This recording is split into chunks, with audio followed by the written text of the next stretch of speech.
Un germen incubado, un satélite pinchado, un teorema olvidado, un planeta amenazado, un cerebro iluminado, un esperma congelado, un ambiente saturado, un reactor recalentado. Es nano, es mega, la liga, la liga, la liga de la ciencia. Es alfa, es beta, la liga, la liga, la liga de la ciencia.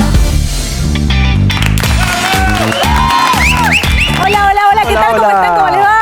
Muy bienvenidos y bienvenidas a un nuevo programa de la Liga de la Ciencia acá en la pantalla de la televisión pública. Andy, ¿cómo estás? ¿Todo bien? Bien, bien, Euge, muy contento. Además, esta semana recibí varios mensajes, hasta por la calle me pararon para agradecer porque mostramos la ciencia que se hace a lo largo y ancho del país, así que una alegría inmensa. A mí el otro día en el tren. Mirá, sí, un fanático de la Liga de la Ciencia. Mirá, qué lindo, qué bueno. Qué lindo hablar de ciencia en la televisión pública. Es un lujo poder contarles la ciencia que se hace acá en nuestro país.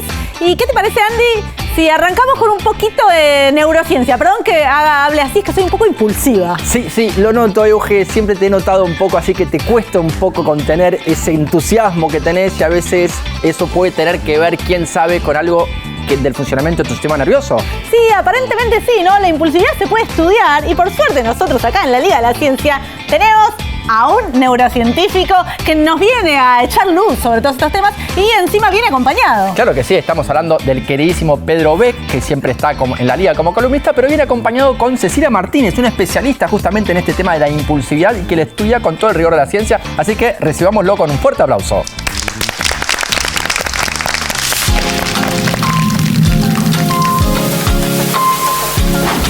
Pedro, Ceci, pero muy bienvenidos a acá a la Liga de la Ciencia.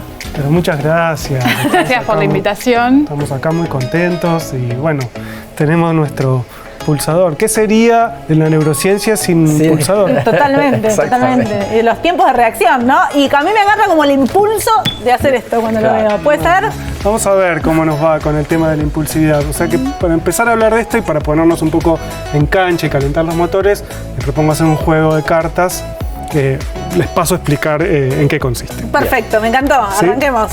Tenemos este mazo de cartas que tiene cartas con números, las cartas comunes. Vamos a tener la misma cantidad de cartas cada uno y vamos a dar vuelta la carta que está más arriba en el mazo de cada uno cuando yo diga 3.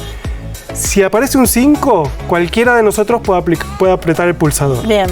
El primero que aprieta el pulsador se lleva todas las cartas que están dadas vuelta del resto de los participantes.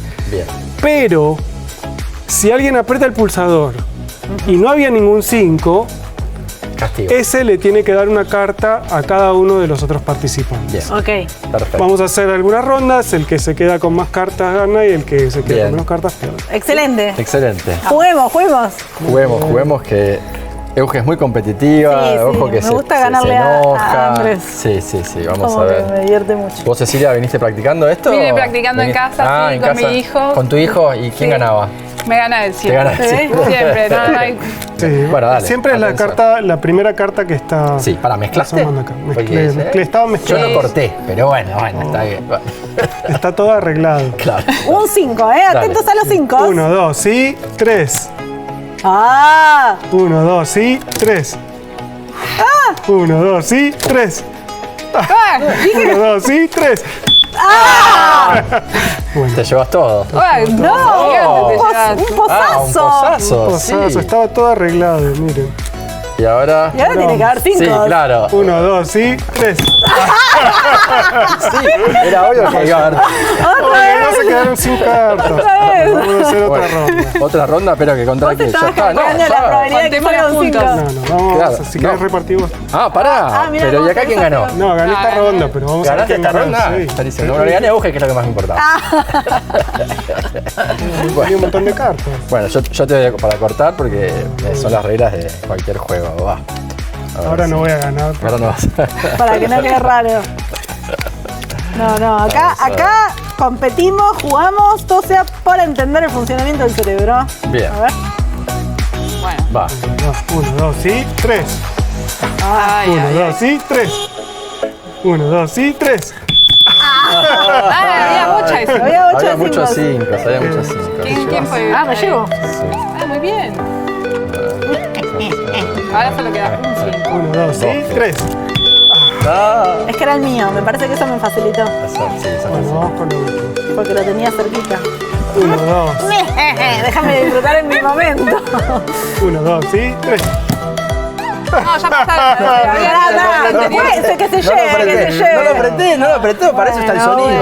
Pero igual no puede, Bueno, igual no puede entregar nada porque ya... Pero se ve que me fallaron los cálculos. Yo pensé que quedaba un 5 en la Bueno, vamos a mesa. hacer una cosa, para desempatar, porque vos ganaste uno, yo gané otro, hacemos un desempate entre nosotros dos. Uy, dale. Repartes eso. Dale. Repartes ese. Voy a Muy mezclar.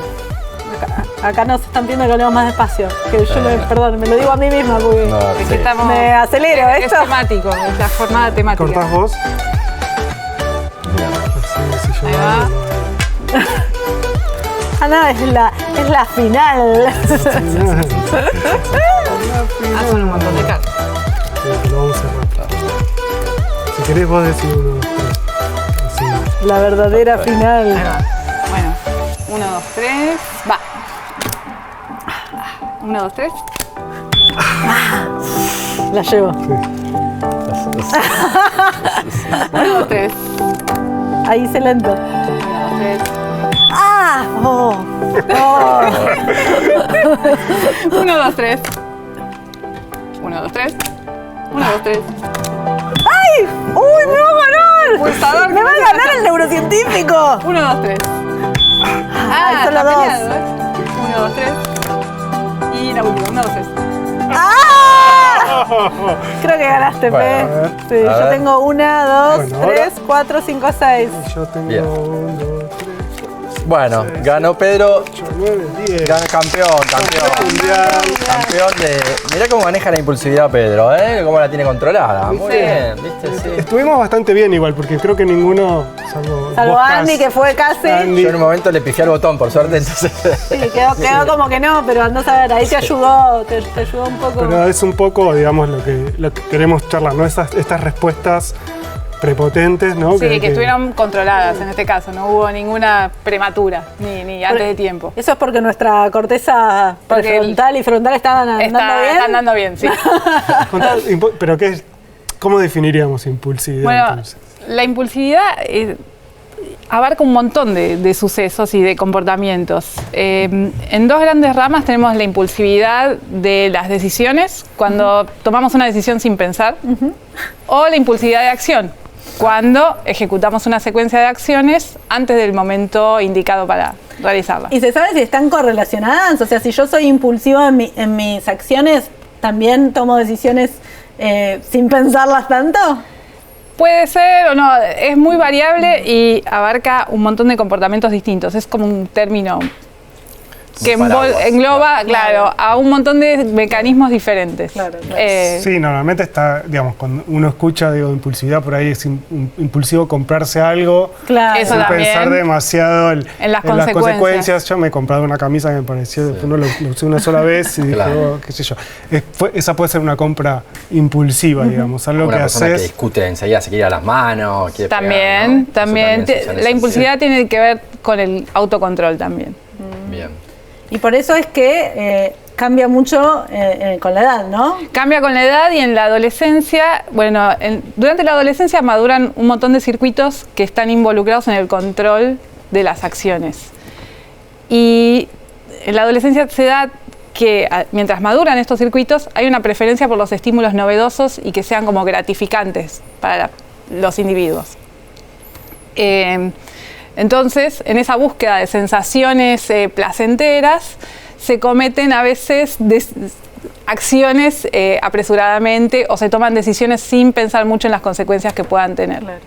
Y ustedes, vos Ceci, en tu laboratorio, vos podés estudiar la impulsividad en un modelo de ratas o ratones. En ratas. En ratas. En ratas, sí, sí. Y tratar de entender como cuáles son las neuronas que están Así es. ahí subyacentes a este comportamiento. Así es. En el laboratorio lo que nosotros hicimos fue estudiar las respuestas impulsivas de ratas adolescentes y las comparamos con las respuestas impulsivas de las ratas adultas. Ajá. ¿Y cómo miden la impulsividad en las ratas?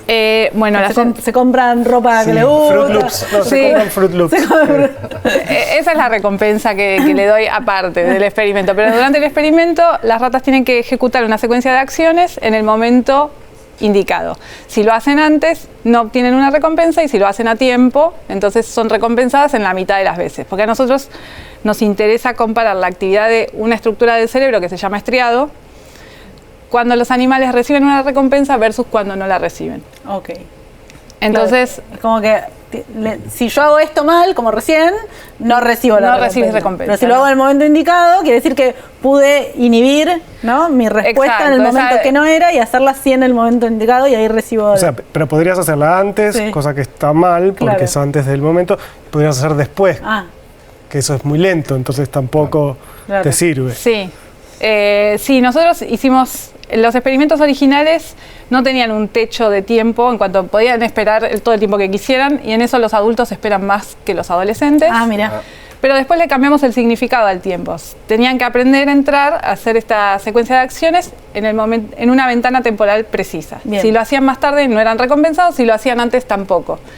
Y vimos que esta actividad que nosotros habíamos encontrado en el estriado cambiaba junto con el significado del tiempo. Y eso nos ayuda a nosotros a entender qué podría estar codificando esa estructura en ese momento. Ah, re interesante. Lo que nosotros creemos es que lo que estaban codificando era la expectativa de obtener una recompensa. Entonces, cuando el tiempo, en la ventana temporal donde se obtenía la recompensa, la actividad esa era máxima, pero antes y después no. Bien. Claro, porque el cerebro de las ratas y de los humanos también, todo el tiempo tiene que interpretar la realidad de alguna manera. Entonces, Así es. ustedes lo que tratan de ver es cómo es ese lenguaje en esas neuronas, porque no hay muchas millones de neuronas, algunas están Exacto. haciendo otra cosa, pero ¿cuáles son las que están diciéndole al resto de las otras, che, mirá que acá hay una recompensa, la tenés que hacer cuando la tenés que hacer, ni antes ni después? Y para eso hicieron todo este experimento y encontraron que estas son las neuronas que codifican eso. Sí, Y que encima cambia en las ratas adolescentes versus las adultas. Así es. Sí, ¿Cuándo es una rata adolescente? Bueno, es una pregunta interesante porque la mayoría de la gente se sorprende cuando le cuento que trabajo con ratas adolescentes. La adolescencia en las ratas dura un mes. Mira. Y comienza al mes de haber nacido, más o menos. Hay como definiciones más estrictas y otras más amplias en cuanto a la duración de la adolescencia. Nosotros la que usamos era que la adolescencia arrancaba a los 28 días Ajá. y termina a los 60 días más o menos. Ok. En humanos la adolescencia la van corriendo, digamos, cada vez. Sí, yo me autopercibo adolescente. No, pero más allá de eso, digamos, en cuanto a la maduración de los circuitos que tienen que ver con un montón de cuestiones que ocurren en el cerebro durante la adolescencia, que tienen que ver con refinamiento de conexiones, etcétera. Aparentemente hay como cierta plasticidad como hasta los 24 años en humanos, Claro, más o menos. claro. Y ¿Y antes se pensaba que terminaba antes, ¿no? Claro. ¿Y cuál fue la diferencia en ratas entre la actividad en el estriado de ratas adolescentes y adultas? Bueno, nosotros encontramos que el estriado codifica la expectativa de obtener una recompensa y que en las ratas adolescentes esta expectativa es como que crece más rápido que en las ratas adultas. O sea, es como que ya están esperando, tipo, quiero que me pagues ya. Ok, porque el experimento había un estímulo que anunciaba que iba a haber una recompensa. Sí, si entraban a tiempo se Claro. encendía una luz que les Bien. indicaba hiciste lo correcto. Si Bien. entraban antes esa luz no se Ah. prendía y no recibían recompensa nunca. Está bien. Y que codifica que va a haber una recompensa quiere decir que se activa esa parte del cerebro, digámoslo así. cuando va a Exacto, haber una que esa recompensa. población de neuronas, porque nosotros lo que hacíamos era registrar la actividad de distintas neuronas, esa población de neuronas está más activa en el momento en el que se puede obtener la recompensa. Mirá vos, y los adolescentes entonces, más rápidamente. Crece más rápido esa actividad, alcanza el mismo máximo, pero crece como mucho más rápido que en los adultos. Y me pregunto, ¿cuál sería el valor adaptativo? O sea, pensando como en términos evolutivos de que los mamíferos pasemos por la adolescencia y seamos más impulsivos. Esa es una pregunta como- ¿Tiene algún sentido evolutivo o simplemente es algo que sucede y después al contrario viene la adultez y bueno, nos calmamos? No, se supone que durante la adolescencia el comportamiento es más plástico porque vos tenés que adquirir una serie de conductas que te van a permitir ser autónomo cuando seas adulto. Está bien. Porque cuando son adultos, las ratas en la naturaleza tienen que procurarse su alimento, su refugio y su propia supervivencia. ¿Las ratas adolescentes también se pelean más con sus madres y eso? Son más hiperactivas, pero hiperactivas, ok. en el no viven con la madre. O sea, cuando llegan a la adolescencia se separan de la madre en ya. el laboratorio. ¡Qué al menos. sano! Qué bien las ratas, qué inteligentes. No, pero piensen también en esta idea de plasticidad del cerebro, ¿no? Que, digamos, uno se tiene que preparar para, digamos, cierta autonomía y durante la adolescencia se tienen que preparar, por ejemplo, en seres humanos se sabe que los circuitos se preparan mucho para las interacciones sociales. Claro. De hecho, cuestiones que tienen que ver con la reproducción y con la búsqueda personal, si querés, de algunas cuestiones, también tiene que ver con el refinamiento de esos circuitos. Se conoce mucho con este aprendizaje lo llamamos coqueteo, digamos, pero tiene que ver con el flirting se llama en inglés, esta cosa de la danza que uno hace cuando uno está conociendo a alguien, que normalmente se aprende durante la adolescencia, no se aprende cuando uno es chiquitito. Claro. Entonces, están lo que son estos periodos críticos. Hay periodos críticos que ocurren durante la infancia para aprender lenguajes, otro montón de cosas, y hay periodos críticos que ocurren más tarde, que tienen más que ver, por ejemplo, con la exploración sexual. La reproducción, claro. Exactamente. Entonces, en ese sentido es interesante como que esto esté escalonado y no que ocurra todo hasta los 2 años de vida. Sí. Cecilia, y esto que ustedes descubrieron en ratas, ¿pensás que extrapola a seres humanos? Porque tenemos una parte del cerebro también que es el estriado en seres humanos, ¿no? ¿Y pensás que eso entonces se va a reflejar en seres humanos? Es una buena pregunta. El problema con los seres humanos es que es difícil de medir. Por eso lo hacemos en un modelo de laboratorio. Pero sí, en humanos el estriado se lo asocia más a las conductas motoras y también está relacionado al abuso de drogas. Porque cuando la toma de decisiones está desregulada, voy a hablar tipo en criollo, hay como más tendencia a buscar la sensación de las drogas y es una búsqueda más impulsiva. Claro. Entonces, cuando esa impulsividad está descontrolada, se habla de una compulsión. En seres humanos.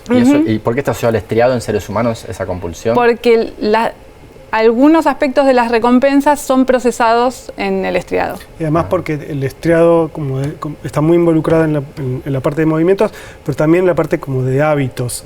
Entonces, cuando algo se transforma en un hábito, que es que no pasa a través de todos los circuitos más reflexivos o de control, digamos, que son más de las cortezas, las neocortezas, las cortezas más nuevas evolutivamente, entonces se transforma en algo que ocurre sin ningún filtro. Digamos, con la gente que se agarra y se prende un pucho, ya es como una cosa tan incorporada, está ahí el estriado ahí. O el teléfono, el celular. El teléfono, no hace falta. El estriado se propone que tiene, en roedores al menos, 2 regiones, una que está más medial y otra más lateral. La medial es la que participa de los aprendizajes al inicio, ¿sí? Vos cuando aprendés algo que está orientado por una meta, porque yo quiero, no sé, jugar al tenis para que me paguen, no sé, en monedas de chocolate, al principio empezás a practicar orientada por esa meta.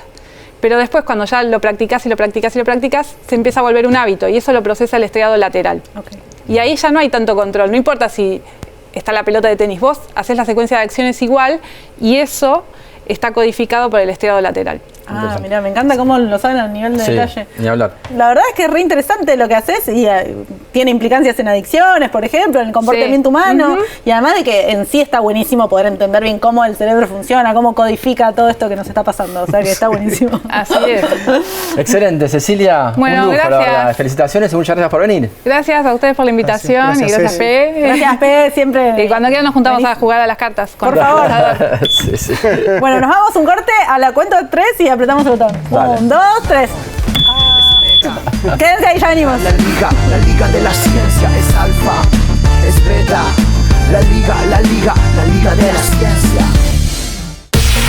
Hay un portal, hay un sitio, hay un canal donde el conocimiento toma la palabra.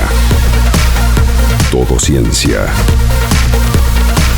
Todociencia.com.ar. Mucho más que noticias científicas.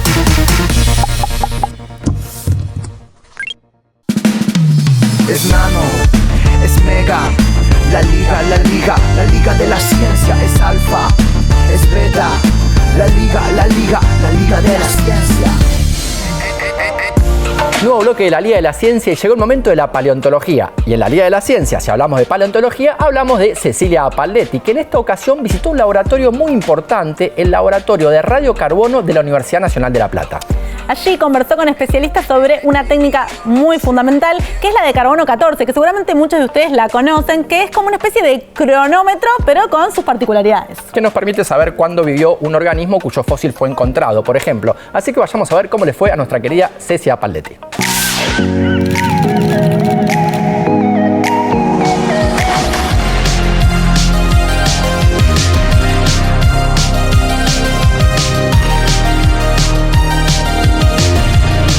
Estamos en el Centro de Investigaciones Geológicas de la Universidad Nacional de La Plata. Vinimos a conocer una de las técnicas más utilizadas entre los y las paleontólogas, las dataciones con carbono 14.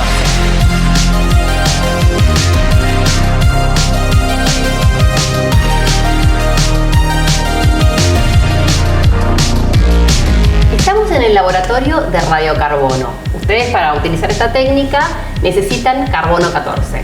Pero Flor, explícanos qué es el carbono 14. El carbono 14 es un átomo que tiene 14 de masa en su núcleo. Carbonos hay 3 tipos: el carbono 12, el 13 y el 14, y deben su nombre a la masa que hay en el núcleo. El carbono 12 y el 13 son estables, pero el 14 es inestable. Eso quiere decir que todo el tiempo va a estar desintegrándose para formar algo más estable. ¿Por qué esas muestras o los organismos tienen carbono 14? El carbono 14 se genera en la alta atmósfera a través de las radiaciones cósmicas que llegan desde el espacio interestelar y van golpeando con moléculas que están en la atmósfera y van cambiando su energía hasta que llegan a una partícula que son los neutrones térmicos, que tienen una energía determinada, que al chocar contra átomos de nitrógeno que están en la atmósfera generan carbono 14. Es una reacción nuclear, chocan contra su núcleo y modifican ese átomo generando otro distinto. Cuando se genera el carbono 14, hay oxígeno en la atmósfera, se hace una reacción, se genera dióxido de carbono.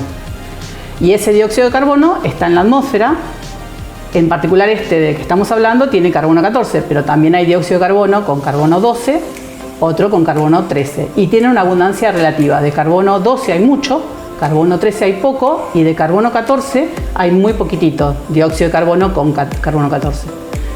Luego, ese dióxido de carbono, todos los dióxidos de carbono, ingresan a través de la fotosíntesis, a través de las cadenas tróficas, hasta los organismos. Y la particularidad es que esa cantidad de carbono 14 es constante.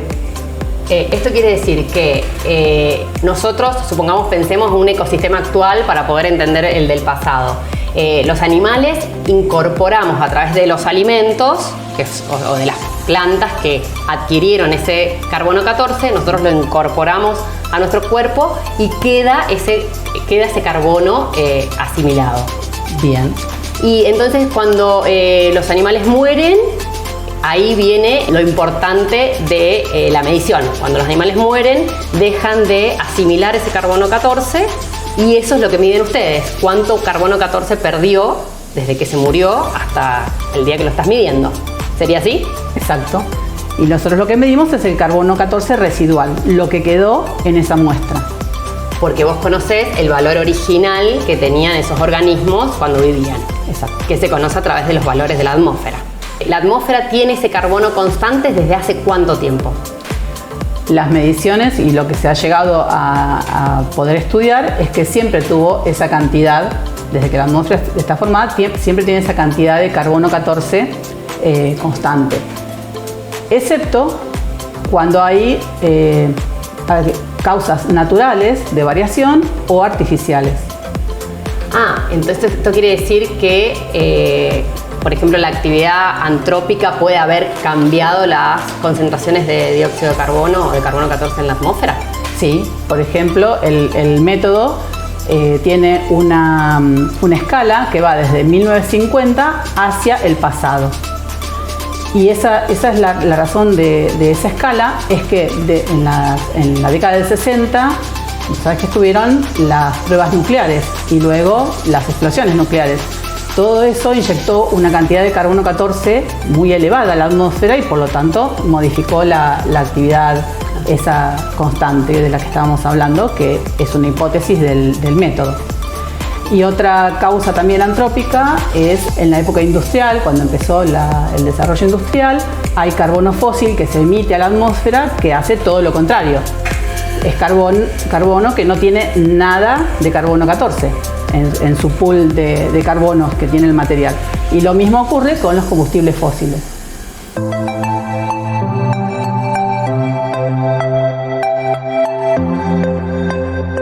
Los investigadores traen las muestras que pueden ser de distinta naturaleza. Por ejemplo, acá tenemos huesos, carbones. Esto es una madera de un arco, esta en particular es de Talampaya. Ajá. En La Rioja. En La Rioja, sí. Esto es de un techo, es cardón. O sea, es un pedazo de cactus de hace cientos o miles de años atrás. Que formaba parte de una estructura de vivienda. Ah, ok. O sea, un sitio arqueológico lo han tomado. Ajá. Y de la muestra se toma una porción y eso es lo que se analiza. Claro, depende de la proporción de carbono que tiene esa muestra, la cantidad que requerimos. De algunas se requieren más que de otras. El caso que es un poquito diferente es el de los huesos, que lo que se data es la fracción de colágeno que tiene el hueso adentro. Entonces, primero hay que hacer una extracción de ese colágeno por métodos químicos y esa extracción, que le llamamos gelatina de colágeno, es lo que después vamos a continuar con el proceso de obtención de benceno. Desde el colágeno, no desde el hueso.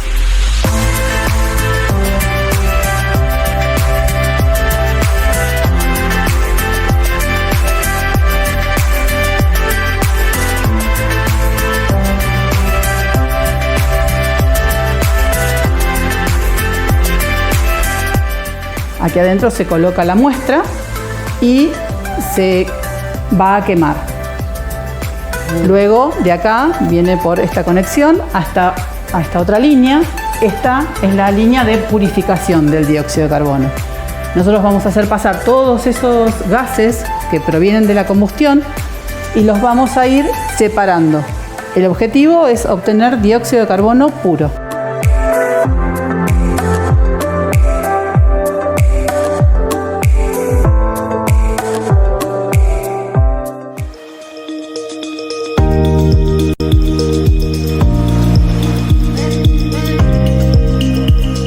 Y acá separamos lo que es el benceno.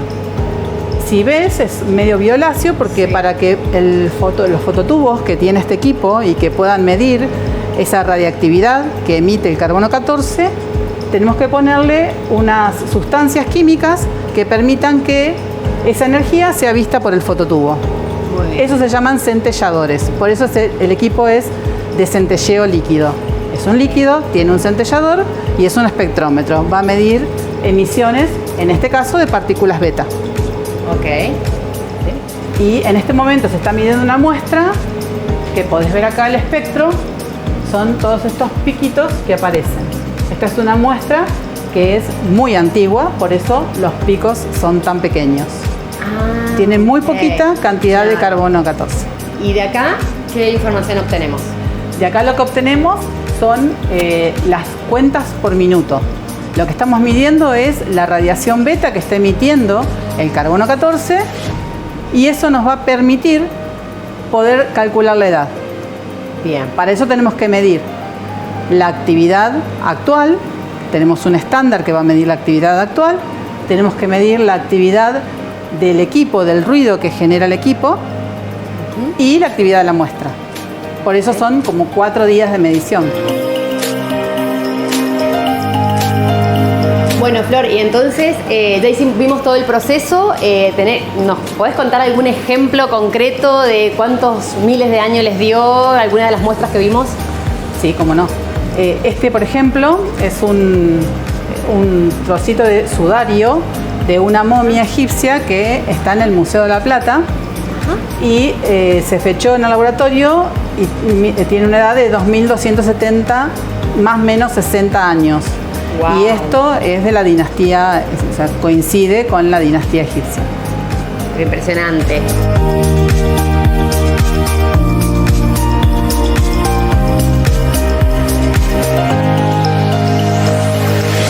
Yo trabajo con dinosaurios fósiles, por supuesto, que vivieron hace 200, 230 millones de años atrás. Nosotros no podemos conocer esta edad, o sea, no podemos datar estos sedimentos con carbono 14. ¿Por qué? Porque el método de carbono 14 se extiende desde 1950 hasta los 50.000 años en el pasado. O sea, vas a poder usar otros isótopos radiactivos, pero no este, porque este isótopo radiactivo tiene lo que se llama un tiempo de semidesintegración que permite llegar hasta esa edad, no más allá. Entonces esto quiere decir que de 50.000 años hacia atrás hasta 1950 podemos conocer con bastante precisión, por ejemplo, en qué momento se encontró esa punta de flecha o en qué momento esos animales o plantas que vivieron en el pasado vivieron en el pasado. Claro. Ese rango de tiempo de 50.000 años.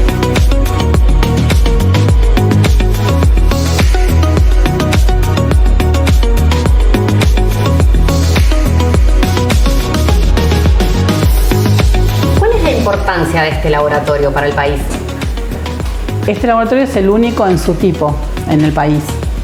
Desde 1975 brinda servicios ininterrumpidamente a los investigadores de nuestro país y también, cuando se requiere, a los investigadores del exterior. En este momento en particular estamos sobrepasados, la demanda es muchísima, porque tampoco se pueden enviar afuera las muestras porque son muy caras, entonces se nos ha generado una demanda que nos supera. Nosotros somos un laboratorio que podemos hacer, como estamos funcionando ahora, 180 muestras o 200 anuales.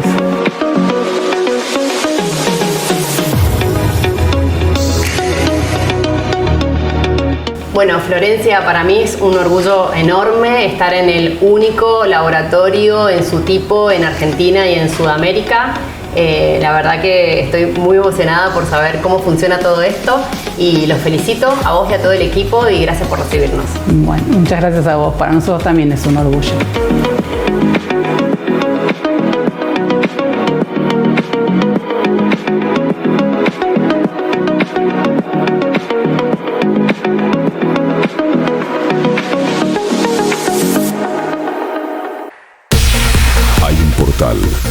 Hay un sitio, hay un canal donde el conocimiento toma la palabra.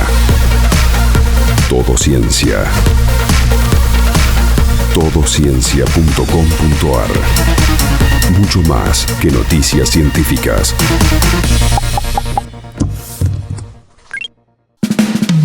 Es nano, es mega, la liga de la ciencia es alfa, es beta.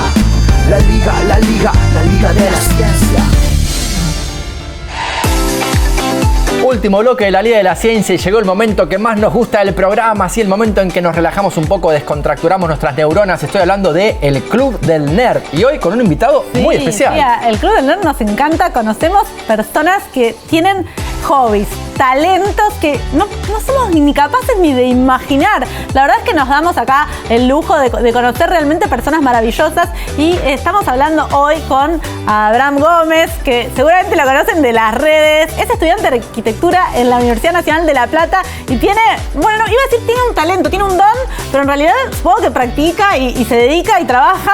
Y bueno, que nos cuente vos, contámonos vos, Abraham, ¿cómo andás? ¿Qué tal? Gracias por venir a la Liga de la Ciencia. Muchas gracias por la invitación. Estoy muy contento de estar acá y podemos hacer un poco de trabajo. Hay algo de práctica, hay algo de nerd también en eso. Claro, hay algo de nerd, hay algo de obsesión. Hay algo muy Mirá de lo que obsesión. son estos mapas. Pero contémosle a la gente qué es lo que haces. Son mapas que haces a mano. ¿Cómo es eso? Sí, hago como una especie de revalorización del trabajo cartográfico a mano.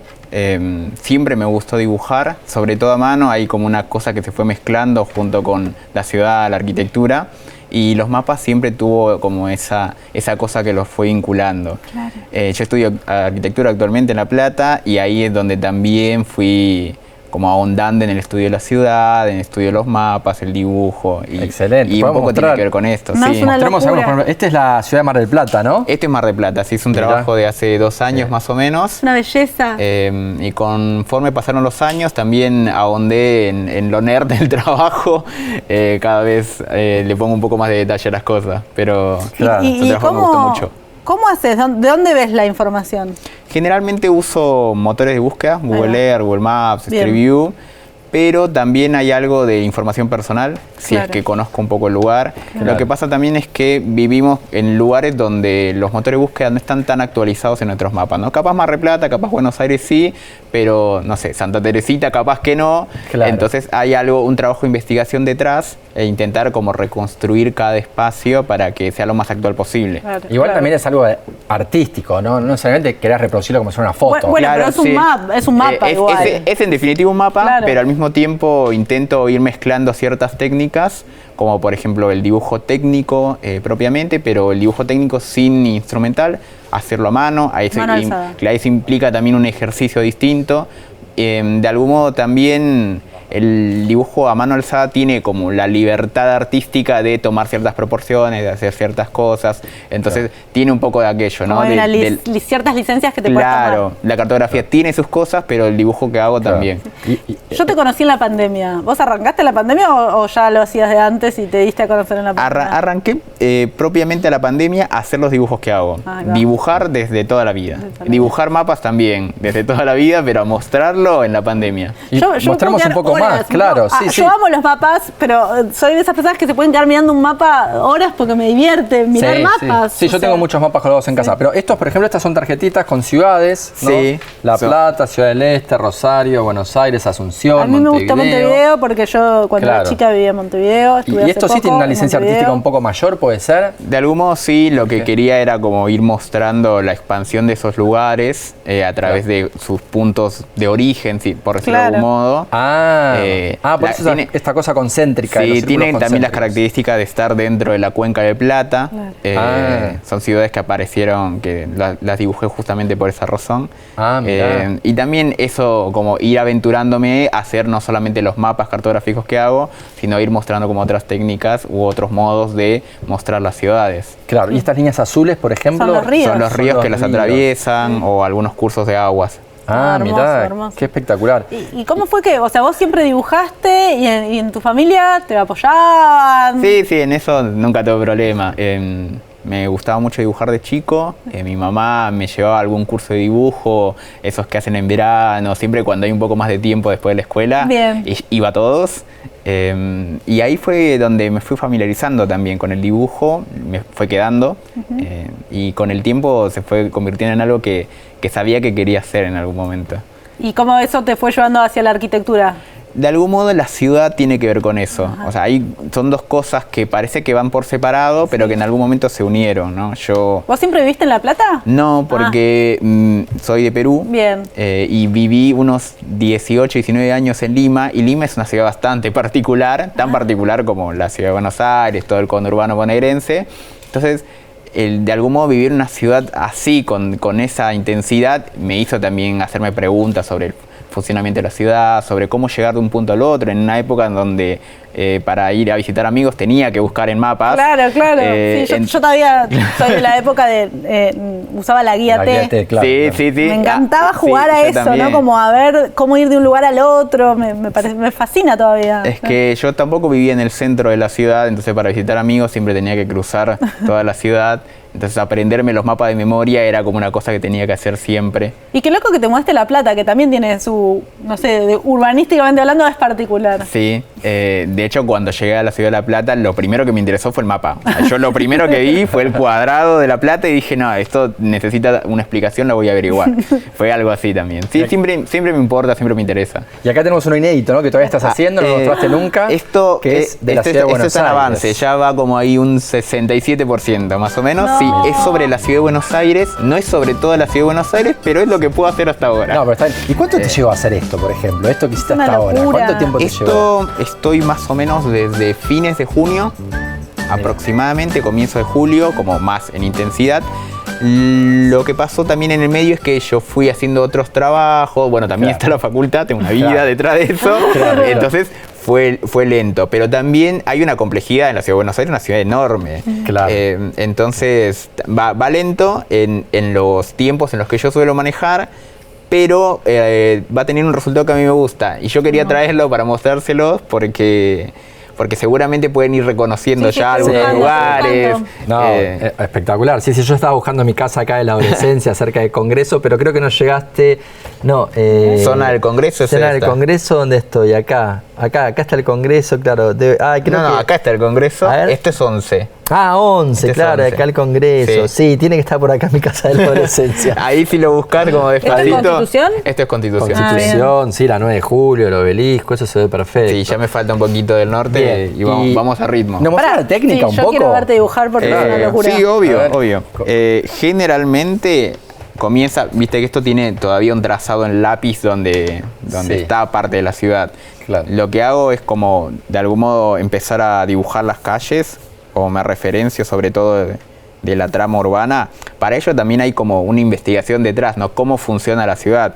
Las ciudades no funcionan de la misma manera. Sería hermoso que todas sean como cuadriculadas y las armo así. ¿Y qué variaciones puede haber? No, yo solo conozco cuadriculados. Claro. No, hay muchas variaciones. Lo que pasa también es que depende de cómo la ciudad se va posando en el territorio. Claro. Por ejemplo, La Plata es una ciudad que se impone en el territorio, no importa si el territorio tiene lomas, si tiene cursos de agua, si no tiene nada. En cambio, la ciudad de Buenos Aires, de algún modo, sí tiene como un crecimiento más orgánico, pese a que con el tiempo se le fueron agregando cosas, ¿no?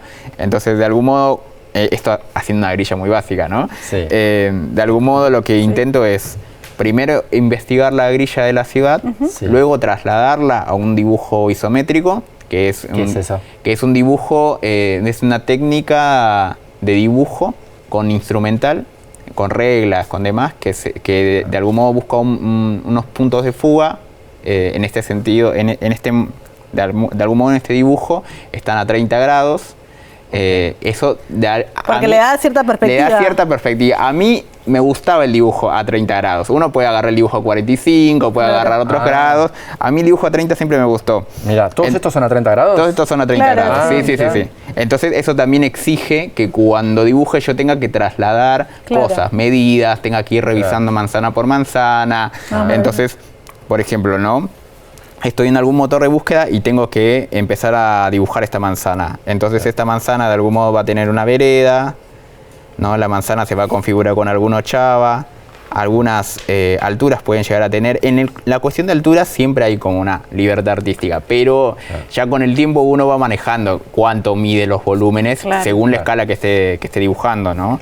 Si yo más o menos digo que esto mide 100 metros, entonces yo sé que hasta acá va a medir 100 metros también. Claro. Entonces, si hay un edificio de 100 metros se va a tener que notar, pero si son casas de 20, 30 menos, entonces capaz que no. Y en ese sentido uno va construyendo la ciudad, los edificios. Qué maravilla. Como algunas singularidades también que puedan tener. Pues no todos son, por lo menos en lo que yo hago, no intento que todos sean solamente los edificios o solamente los edificios icónicos, que también es válido y que es una forma de expresarlo, sino también, como por ejemplo en una manzana hay un vacío urbano, ¿no? Claro. Ese vacío, no sé, capaz que para la gente que vivía en ese momento era un potrero. Y capaz le sirve, o sea, como información. Cuando alguien, como vos, por ejemplo, que estás buscando tu casa y encontrás ese vacío y haces esa referencia, te sientes identificado. Y a mí lo que me interesa también de los mapas es que alguien pueda identificar las cosas que sabe que están ahí.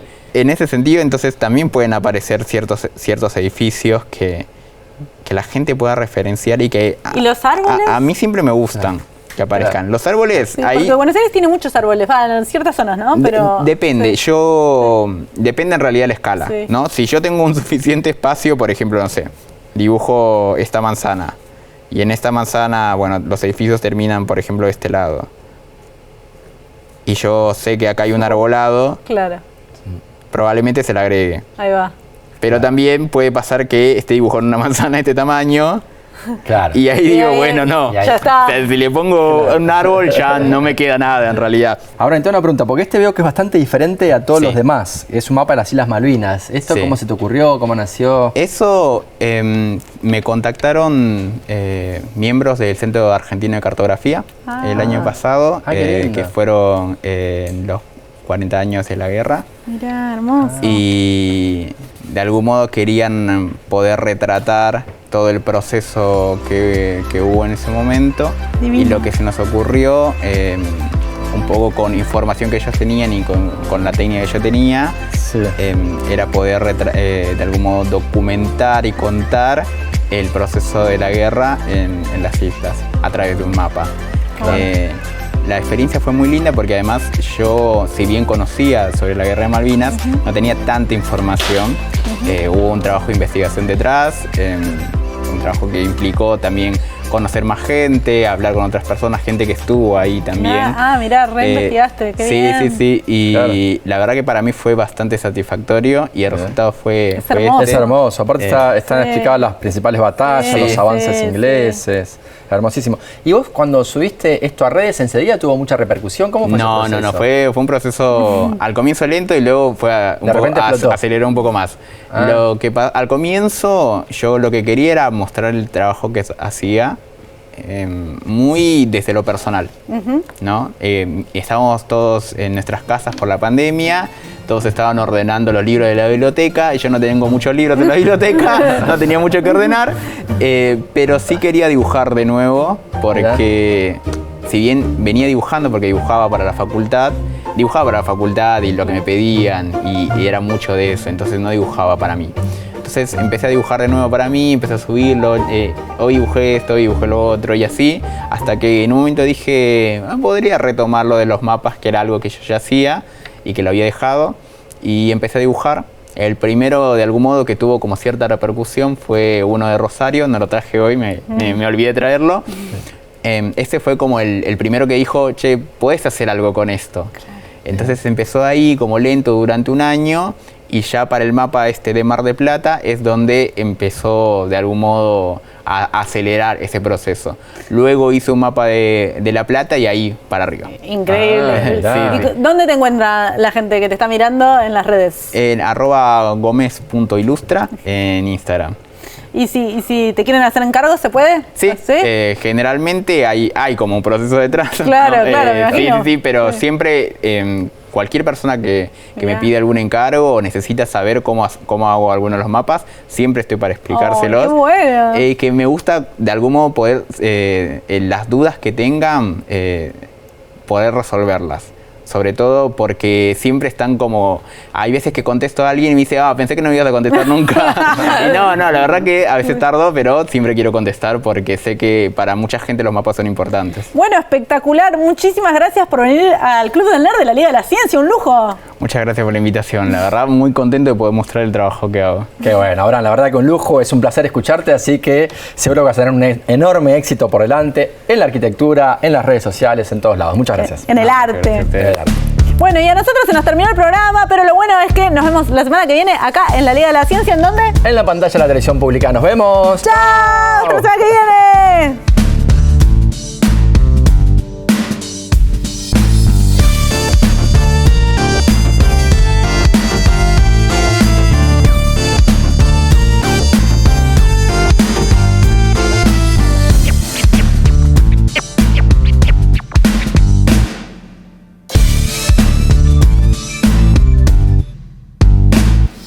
Un germen incubado, un satélite pinchado, un teorema olvidado, un planeta amenazado, un cerebro iluminado, un esperma congelado, un ambiente saturado, un reactor recalentado. Es nano, es mega, la liga de la ciencia es alfa, es beta, la liga de la ciencia. Yeah, one shot. Hey yo, un protón muy excitado, un neutrón descolocado, un genoma descifrado, un fantasma del pasado, un microbio liberado, un pronóstico acertado, un desastre anunciado, un volcán descontrolado. Es nano, es mega,